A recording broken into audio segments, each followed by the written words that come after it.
প্রিয় শিক্ষার্থীরা, আশা করি তোমরা প্রত্যেকে ভালো আছো।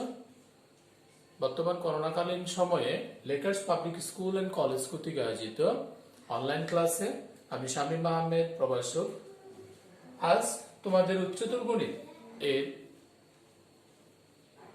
স্থানাঙ্ক জ্যামিতির উপর আমরা একটি সৃজনশীল প্রশ্নের সমাধান করব। তোমরা প্রত্যেকে খাতা কলম নিয়ে বসো এবং ক্লাসটি মনোযোগ সহকারে দেখো। আশা করি প্রত্যেকে উপকৃত হবে।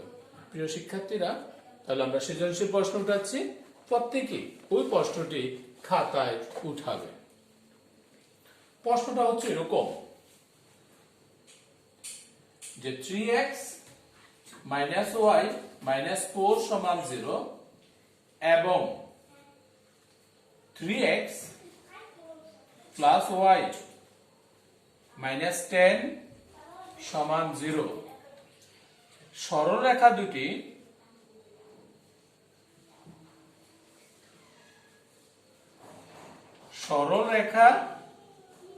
দুটি ছেদবিন্দু, এই সরলরেখা দুটি ছেদবিন্দু A এবং রেখা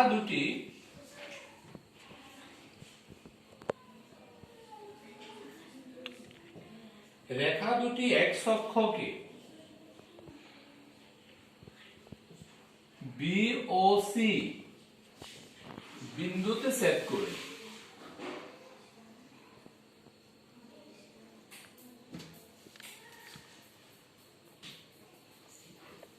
কতে প্রশ্ন হলো রেখা দুটির ডাল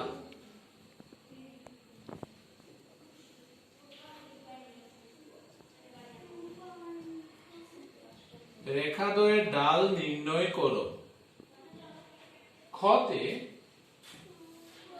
এ বিন্দুর স্থানাঙ্ক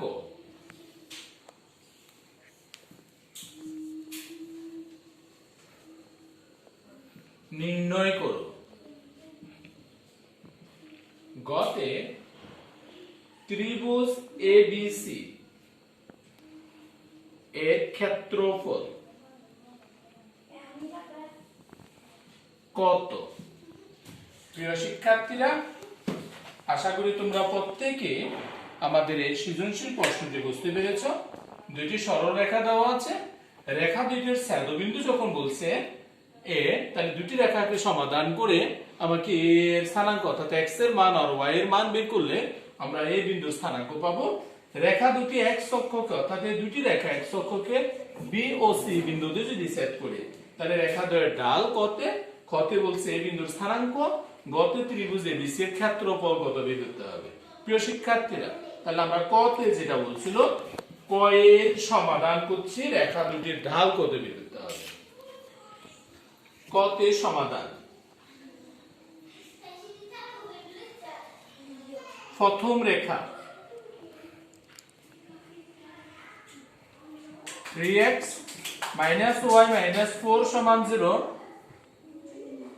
বা 3x - 4 = y, তার মানে হচ্ছে y = 3x - 4 যার ঢাল সমান 3। তোমাকে এই সমীকরণের সাথে ডাল নির্ণয়ের জন্য তুলনা করতে হয়। y = mx + c, x এর সাথে যে সহগ রয়েছে সেটাকে বলা হয় ত্রিভুজ রেখার ডাল। একই রকম ভাবে দ্বিতীয়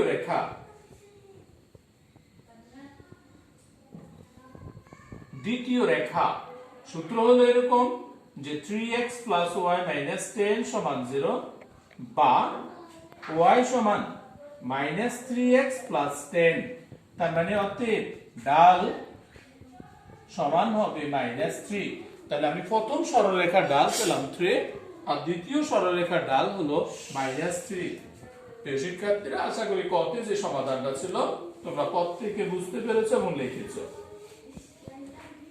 কতে খ এর সমাধান যখন তোমাকে নির্ণয় করতে হবে, তোমার প্রশ্নে আছে রেখা দুটি। প্রিয় শিক্ষার্থীরা, খতে যে প্রশ্নটা ছিল তোমাকে এই বিন্দুর স্থানাঙ্ক নির্ণয় করতে হবে। এ বিন্দুর স্থানাঙ্ক করতে আসবে সরল রেখা দুটি যে দেওয়া আছে এই দুটি সরল রেখার ছেদবিন্দুর কথা বলা আছে এ। তাহলে প্রথম যে দুটি রেখা দেওয়া আছে 3x - y - 4 = 0, ধরে নিলাম এটা সমীকরণ নাম্বার 1, এবং 3x + y - 10 = 0 ধরে নিলাম সমীকরণ নাম্বার 2। আমি যদি 1 নং আর 2 নং সমীকরণকে সমাধান করি, তোমাদের কাছে অনেক পদ্ধতি আছে। প্রতিস্থাপন পদ্ধতি হতে পারে, অপনয়ন পদ্ধতি হতে পারে, বজ্রগুণন পদ্ধতি হতে পারে। যে কোনো প্রক্রিয়ায় সমাধান করে আমাদের উদ্দেশ্য হলো x এর মান আর y এর মান বের করা। আমি যদি 1 নং এর সাথে 2 নং যোগ করি,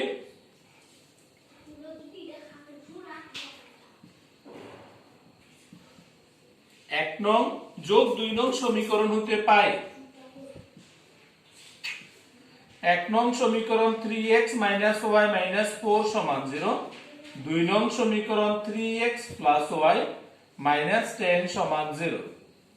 তাহলে যদি যোগ করা হয় প্লাস এর y মাইনাস y কাটা যাবে, 6x - 14 = 0, বা 6x = 14 বা x = 14/6, তার মানে হচ্ছে x এর মান 7/3, 2 দ্বারা ভাগ করলাম। এখন আমাকে y এর মান নির্ণয় করতে হবে। x এর মান তুমি যে কোনো একটা সমীকরণে বসাও, y এর মান পাবা। x এর মান যদি আমি 2 নং সমীকরণে বসাই, তাহলে x = 7/3 2 নং সমীকরণে, 2 নং সমীকরণে বসিয়ে পাই 2 নং সমীকরণটা হলো 3x + y - 10 = 0, বা 3 * x এর মান 7/3 + y - 10 = 0, প্লাস এর ডিভাইডেড বাই 3 এর গুণন 3 কাটা যাবে, 7 + y - 10 = 0, বা y - 3 = 0, মাইনাস এর 10 প্লাস এর 7 অর্থাৎ -3, তার মানে হচ্ছে y = 3। প্রিয় শিক্ষার্থীরা, আমার দুটি সরলরেখা দেওয়া ছিল, সেই দুটি সরলরেখাকে সমাধান করে x এর মান পেলাম আমি 7/3, y এর মান পেলাম আমি 3। তাহলে এই বিন্দুর স্থানাঙ্ক,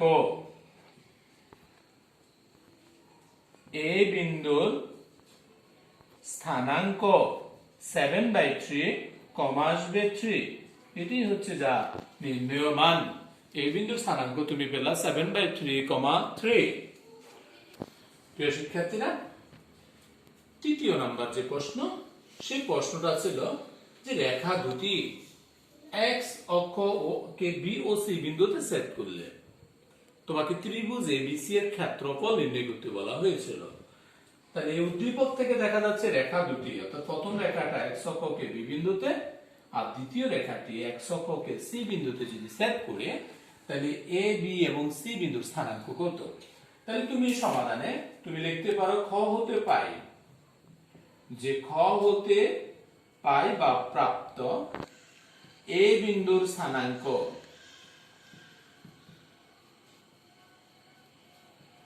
a বিন্দুর স্থানাঙ্ক 7/3, 3।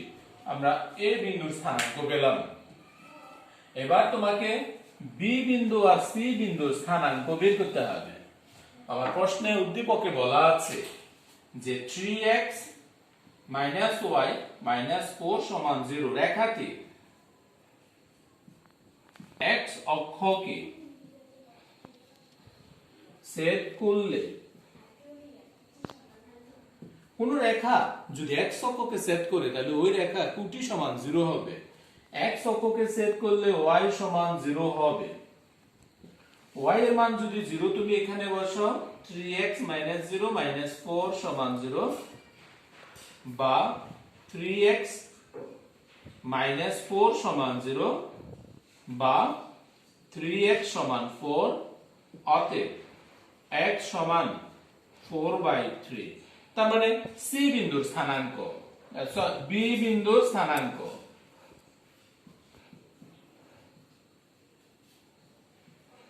b বিন্দুর স্থানাঙ্ক x এর মান পেলাম 4/3, সেখানে y এর মান 0, যা তুমি এখানে শুরুতে বলে গেছো। প্রিয় শিক্ষার্থীরা, a বিন্দুর স্থানাঙ্ক পেলা, b বিন্দুর স্থানাঙ্ক পেলা, এবার তোমাকে c বিন্দুর স্থানাঙ্ক বের করতে হবে। তাহলে c বিন্দুর স্থানাঙ্ক যদি বের করতে হয়, দ্বিতীয় রেখা থেকে বের করতে হবে। আবার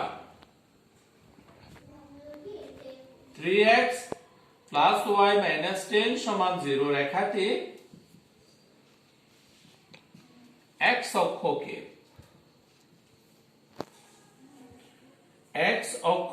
c